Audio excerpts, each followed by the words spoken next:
Hello everyone, कैसे हैं आप सभी लोग। आशा करते हैं आप सभी लोग बहुत ही अच्छे हैं।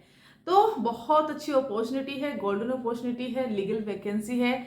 लीगल वैकेंसी 2025 है। तो शुरुआत करते हैं इस वैकेंसी के बारे में, जानेंगे कि ये कौन से डिपार्टमेंट से आई है। अगर आप इसको फॉर्म फिल करते हैं तो यहाँ पर आपको जो है ना, आपकी एजुकेशन क्वालिफिकेशन क्या चाहिए, आपका एज लिमिटेशन कितना होना चाहिए, यहाँ के रिक्रूटमेंट कैसे होता है, सिलेक्शंस कैसे होता है, सारी चीज़ें हम यहाँ पर इसी वीडियो में कवर करने वाले हैं। आपको करना क्या है ना कि वीडियो को बिना स्किप किए हुए पूरा देखना है। दूसरा ये है कि अगर अभी तक आप मेरे चैनल पे अगर आपने कभी वीडियोस देखे हैं और आपको अच्छे लगे हैं तो प्लीज़ आप जो है यहाँ पर सब्सक्राइब भी कर सकते हैं, ताकि आपको टाइम टू टाइम नए जो भी वीडियोस मैं पब्लिश करती हूँ उनके नोटिफिकेशन भी मिल जाए।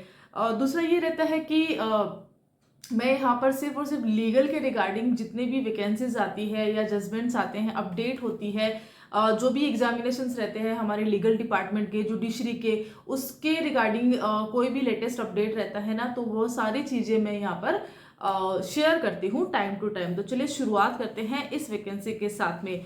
यह जो वैकेंसी आई है Tata institute of fundamental research, यहाँ पर इस डिपार्टमेंट से यह आई है। अब यहाँ पर शुरुआत करते हैं इस वैकेंसी के बारे में, थोड़ा कुछ जान लेते हैं कि पोस्ट कितनी है, एज कितनी है, क्या रहने वाला है इसमें आगे। तो चलिए शुरुआत करते हैं।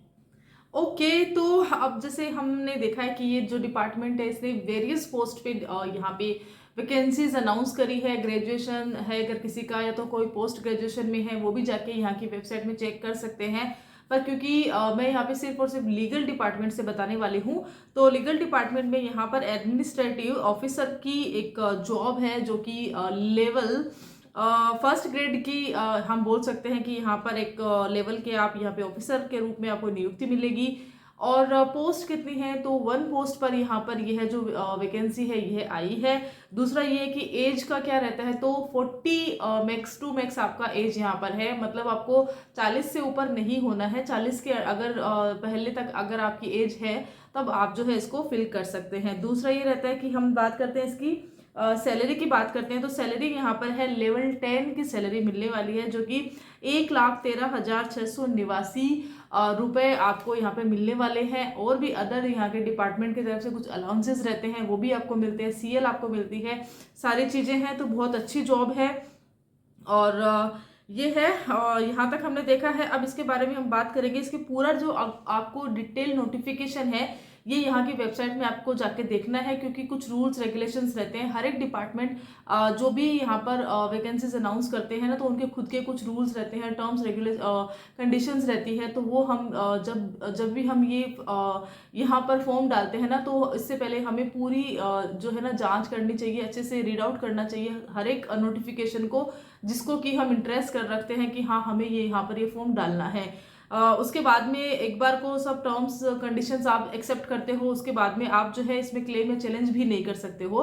तो ज़रूरी है कि जो भी आप यहाँ पर फॉर्म डालो, इससे पहले आप इसकी ऑफिशियल वेबसाइट को ज़रूर विजिट कर लो। बात कर लेते हैं यहाँ पर एजुकेशन क्वालिफिकेशन की। तो क्वालिफिकेशन में आपको यहाँ पर 2 चीज़ें मांगी है। दैट इज़ कि नॉर्मल है कि आप लीगल डिपार्टमेंट में जा रहे हो तो आपके पास लॉ की डिग्री होनी चाहिए। अब क्योंकि आपका जो पोस्ट है वह ऑफिसर लेवल का है, जहाँ पर कि आपको सैलरी भी लेवल 10 की मिलने वाली है, तो यहाँ पर आपके पास में अगर ग्रेजुएशन में 60% एग्रीगेट बना हुआ है तभी आप यहाँ पर अप्रोच कर सकते हैं। और ये मैंडेटरी ही है कि आपको 60% एग्रीगेट चाहिए ही चाहिए यहाँ पर, और होना भी चाहिए। देखिए, अगर जिस लेवल की अगर आप वैकेंसी की अगर आप चाहते हैं कि आपको इस लेवल की वैकेंसी को अप्रोच करना चाहते हैं, यहाँ की ये सैलरी आप चाहते हैं, तो आपको परसेंटेज भी वैसे ही दिखाने पड़ेंगे। अगर आपके नहीं है तो आप यहाँ पर फॉर्म फिल नहीं कर सकते हो। दूसरा ये रहता है क्योंकि कंप्यूटर का यूज़ आपको आना चाहिए, मीन्स कि कंप्यूटर में जितनी भी एप्लीकेशंस होती है वो आपको यूज़ करनी आनी चाहिए। तो बेसिक नॉलेज के साथ साथ एक एप्लीकेशन नॉलेज जो होता है ना कंप्यूटर का, वो आपको आना चाहिए। तो 2 रिक्वायरमेंट है एजुकेशन क्वालिफिकेशन में। साथ ही एक्सपीरियंस की हम बात करते हैं तो देखिए, फ्रेशर्स के लिए मैं कहूँगी कि ये एकदम से फ्रेशर्स के लिए जॉब नहीं है। यहाँ पर एक्सपीरियंस मांगा है, काफ़ी सारी चीज़ों में एक्सपीरियंस है यहाँ पर। आपके सामने 5 साल की एडवोकेसी मांगी है। अगर आपके पास 5 साल की एडवोकेसी है या तो फिर आपने किसी भी स्टेट में या तो सेंटर में जो है ना as a legal officer work किया हो, वह कितना किया है कितना नहीं किया है इसके बारे में कोई ब्यौरा है नहीं, बस इतना दिखा है कि अगर आपने स्टेट और सेंटर में अगर as an legal officer work किया है तब भी आप दे सकते हैं।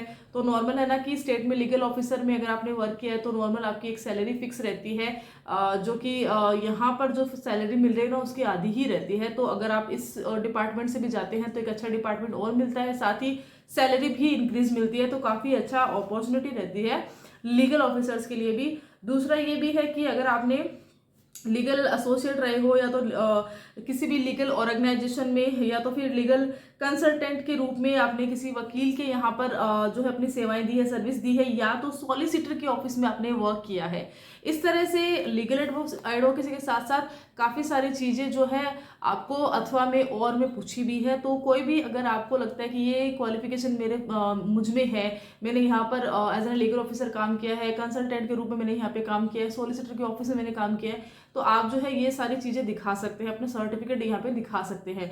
दूसरा ये रहता है कि अगर 5 साल के एक्सपीरियंस दिखाते हैं तो वहाँ पर आपको बार की तरफ से एक सर्टिफिकेट मिलता है। अगर आपने कभी बनवाया है तो आपको आइडिया होगा, बहुत ईजी बन जाता है। कैसे बनता है इसके रिगार्डिंग वीडियो है चैनल पे, आप विजिट करके देख सकते हैं, मैंने बनाया हुआ है। स्टेप बाय स्टेप सारी चीज़ें बताई कैसे आप जो है बार का एक्सपीरियंस बनवा सकते हैं, एक्सपीरियंस सर्टिफिकेट बनवा सकते हैं।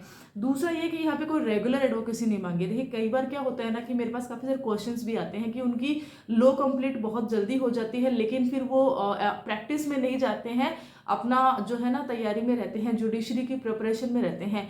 अब यहाँ पर इस बीच में प्रिपरेशन तो वो करते रहते हैं लेकिन कहीं ना कहीं वो जो है बार में अपना इन्रोलमेंट में देरी कर लेते हैं या तो फिर रजिस्ट्रेशन नहीं करवाते हैं। और इससे होता क्या है ना कि उनकी जो मेंबरशिप है वही नहीं होगी तो उनकी जो एक्सपीरियंस काउंट कैसे होगा। तो एक एडवाइस है कि अगर आपने लॉ कंप्लीट किया है, कोई भी अगर लॉ कंप्लीट करता है तो एज सुन एज पॉसिबल, भले ही आपको प्रैक्टिकल फील्ड में जाना है नहीं जाना है, आप जो है अपना रजिस्ट्रेशन जरूर करवाइए, साथ ही अपना जो है बार में अपना मेंबरशिप जरूर करवाइए। इसकी वजह से होगा क्या कि आपका जो है काउंटिंग शुरू हो जाएगा एक्सपीरियंस। मीन्स कि अगर आप रेगुलर प्रैक्टिस में नहीं है, आप अपनी तैयारी भी कर रहे हैं ना, तब भी अगर आपने अपना जो है ना मेंबरशिप ले रखी है ना तो आपको वहाँ पे काउंटिंग मिल रही है।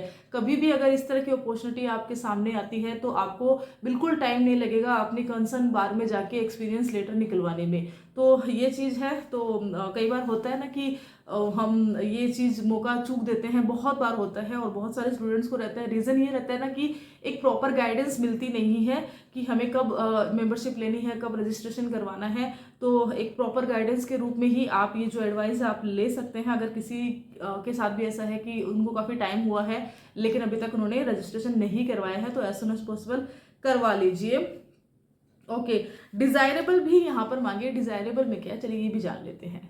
डिजायरेबल में आपको यहाँ पर एलएलएम है, मास्टर डिग्री है, या तो फिर अगर आपने डिप्लोमा किया किसी भी सब्जेक्ट लीगल के किसी भी सब्जेक्ट में आपने डिप्लोमा कर रखा है तब भी वह डिजायरेबल माना जाएगा। साथ ही अगर लीगल अफेयर्स में, लिटिगेशंस में, आर्बिट्रेशंस में, ड्राफ्टिंग में अगर आपने इस तरह से वर्क किया है तो आपको प्रेफरेंस दिया जाएगा। मीन्स कि आपने अपना जो मेन एक्सपीरियंस है वह दिखा देते हो, साथ ही आप डिजायरेबल में भी अपना सर्टिफिकेट दिखा देते हो, तो कहीं ना कहीं अपॉर्चुनिटी के आप बहुत ज़्यादा करीब पहुंच जाते हो। तो अगर किसी ने एलएलएम भी कर रखा रहता है तो उसका भी फायदा होता ही है। अगर वो टीचिंग में नहीं भी जाते हैं या कोई और डिपार्टमेंट में नहीं भी जाते हैं ना, तब भी डिजायरेबल में भी आपकी अगर एलएलएम आपने कर रखी है तो बहुत यूज़ आती है। डिप्लोमा अगर कर रखा है तो बहुत यूज़ आता है। तो ऐसा कुछ है। तो मेनली यही रहता है कि आप जो है इनका सर्टिफिकेट एफिडेविट्स जो है ना बनवा के रखा करें ताकि कभी भी मौका पड़े तो आप जो है ना ये कर सकते हैं। बाकी प्रैक्टिसिंग एडवोकेट के लिए स्टेट बार अपना ये मेंबरशिप रहती है अपनी कंसर्न बार की, तो वो आप जो है दिखानी होगी अगर आपने एडवोकेसी वाला लगाया है तो। ओके, अब हम बात कर लेते हैं इसकी। हमने जाना है कि इसकी जो है ना पोस्ट कितनी है, एज कितना यहाँ पे चाहिए होती है, सैलरी कितनी मिलने वाली है, साथ ही एजुकेशन क्वालिफिकेशन की हमने बात कर ली है कि हमें क्या एजुकेशन क्वालिफिकेशन यहाँ पे चाहिए। अब हम बात करेंगे मोड ऑफ रिक्रूटमेंट रहेगा, साथ ही हम बात करेंगे हाउ टू अप्लाई पर भी। तो शुरुआत कर लेते हैं सबसे पहले यहाँ पर मोड ऑफ रिक्रूटमेंट। तो यहाँ पे बताया कि रिटन टेस्ट है, स्किल टेस्ट है, पर्सनल इंटरव्यू रहेगा या तो फिर रिटन टेस्ट रहेगा और पर्सनल इंटरव्यू रहेगा। इस ऐसा कुछ आपका रिक्रूटमेंट का यहाँ पर मोड बताया गया है। बात कर लेते हैं यहाँ पर अप्लाई कैसे करना है। तो ऑनलाइन भी यहाँ पर एप्लीकेशंस आपको सबमिट करनी है या तो फिर आप ऑफलाइन भी यहाँ पर करवा सकते हैं। दोनों ही यहाँ पे बता रखे हैं। ऑफलाइन का भी यहाँ पे एड्रेस मेंशन कर रखा है, वह मैं आपको मेरा जो ये वीडियो है इसके डिस्क्रिप्शन बॉक्स में टाइप कर दूंगी, आप वहाँ से जाके देख सकते हैं इफ़ यू आर इंटरेस्टेड। और अगर आप ये एजुकेशन क्वालिफिकेशन में आ रहे हैं तो, और अगर नहीं भी आ रहे हैं ना तो फर्दर आप इसको सेव करके रख सकते हैं, क्योंकि देखिए इस तरह की जो डिपार्टमेंट में लीगल ऑफिसर की या इस तरह की जो वैकेंसीज है ना आती रहती है। हो सकता है आज आप हो सकता है आप इसको फॉर्म फिल करने के लायक अभी हो, और हो सकता है ना कि अभी आपको लगता है कि नहीं अभी मुझे समय है, बाद में मैं इसके लिए ट्राई करूंगा, लेकिन बाद में कहीं ना कहीं अपने माइंड से स्किप हो जाती है। तो आप इसको सेव करके भी रख सकते हैं वीडियो को, ताकि आपको आगे भी इसके बारे में रिमाइंडर रहे। दूसरा ये रहता है कि इसका वर्क कैसे होता है। तो कि नॉर्मली वर्क यही है कि ऐसे तो आप वेबसाइट पे जाके चेक करोगे तो आपको वर्क पूरा दिखेगा। मेनली आपको यहाँ पर लीगल का ही रहता है, लीगल एडवाइस का रहता है, ड्राफ्टिंग का रहता है, एसोसिएट का रहता है, सारे यहाँ के कंपनी के जितने भी डॉक्यूमेंट के रहते हैं इन सब का लीगल का वर्क जितना भी रहता है वो आपको ही करना रहता है। आपके भी साथ में यहाँ पे टीम भी दी जाती है जो कि आपको हैंडल करनी रहती है। बाकी लिटिगेशन अगर रहता है डिपार्टमेंट में तो लिटिगेशन में भी आपको एसोसिएट यहाँ पे करना रहता है।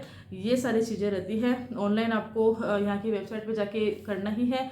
ऑफलाइन करने का क्या रहेगा, तो मेनली जो है ना यहाँ पर 11 जनवरी 2025 इसकी लास्ट डेट बताई गई है। 11 जनवरी से पहले तक आपको जो है ऑनलाइन और ऑफलाइन दोनों ही माध्यम से जिस भी माध्यम से आप करना चाहते हो आप कर सकते हो। तो ऐसा कुछ है। होपफुली यह वीडियो आपको अच्छा लगा होगा, और अगर अच्छा लगता है तो आप मुझे यहाँ पे कमेंट करके बता सकते हैं और कौन से डिपार्टमेंट से, या तो कोई भी मास्टर डिग्री के रिगार्डिंग है, या तो फिर कुछ भी अगर आप लीगल से आप मुझे जुडिशरी प्रिपरेशन से कुछ भी कमेंट करना चाहते हैं तो आप मुझसे पूछ सकते हैं, कमेंट बॉक्स में पूछ सकते हैं, या तो फिर मेरी इंस्टाग्राम आईडी है एडवोकेट बिंदु दवे, वहाँ पर जाके भी आप मुझे मैसेज कर सकते हैं। होपफुली ये वीडियो अच्छा लगा होगा। Till then thank you so much.